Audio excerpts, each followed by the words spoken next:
Nitin, good morning.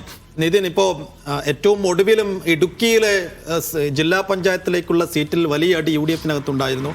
അത് ഈ ഘട്ടത്തിലെങ്കിലും പരിഹരിക്കാൻ കഴിഞ്ഞിട്ടുണ്ടോ? മധ്യ കേരളത്തിലേക്ക് വരുമ്പോൾ ഏത് ജില്ലകളിൽ ഏത് മുന്നണികൾക്കാണ് ഇപ്പോഴും ഈ സീറ്റ് വിഭജനം പൂർത്തിയാക്കാതെ വലിയ തർക്കത്തിലൂടെ തന്നെ പോയിക്കൊണ്ടിരിക്കുന്നത്? എന്താണ് ഏറ്റവും ഒടുവിൽ ഈ പത്രികാ സമർപ്പണത്തിൻ്റെ അവസാന മണിക്കൂറുകളിലേക്ക് കടക്കുമ്പോൾ മധ്യ കേരളത്തിലെ ഒരു സാഹചര്യം?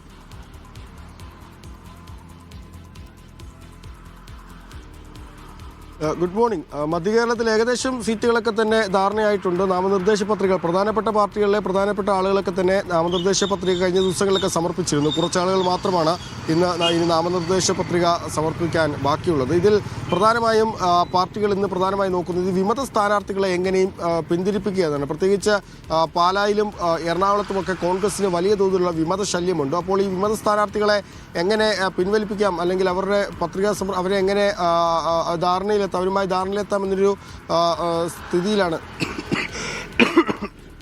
അങ്ങനെ ഒരു ആലോചനയിലാണ് നിലവിൽ പാർട്ടികളൊക്കെ തന്നെയുണ്ട്. വലിയ തോതിലുള്ള വിമത ശല്യമുണ്ട്. പ്രത്യേകിച്ച് ഇടുക്കി ലീഗുമായി ധാരണയിലെത്താൻ, അല്ലെങ്കിൽ അടിമാലിയിലൊക്കെ തന്നെ കോൺഗ്രസിന് വിമത സ്ഥാനാർത്ഥികളുടെ വലിയ തോതിലുള്ള ശല്യമുണ്ട്. ഇടുക്കിയിൽ ലീഗുമായി ധാരണയിലെത്താൻ ഇപ്പോഴും കഴിഞ്ഞിട്ടില്ല. കോൺഗ്രസിന് അല്ലെങ്കിൽ UDF-ന് ആലപ്പുഴയിൽ ഒരു സ്ഥാനാർത്ഥി ഇതുവരെ നിർണ്ണയിക്കാൻ കൂടി ആയിട്ടില്ല. അമ്പലപ്പുഴയിൽ ലീഗുമായുള്ള തർക്കത്തെ തുടർന്ന് ഇതുവരെ അവിടെ സ്ഥാനാർത്ഥിയെ പ്രഖ്യാപിക്കാൻ കൂടി ആയിട്ടില്ല. അപ്പോൾ അങ്ങനെ കോൺഗ്രസിനകത്ത് UDF-നകത്ത് വലിയ പ്രശ്നങ്ങൾ നിലനിൽക്കുന്നുണ്ട്.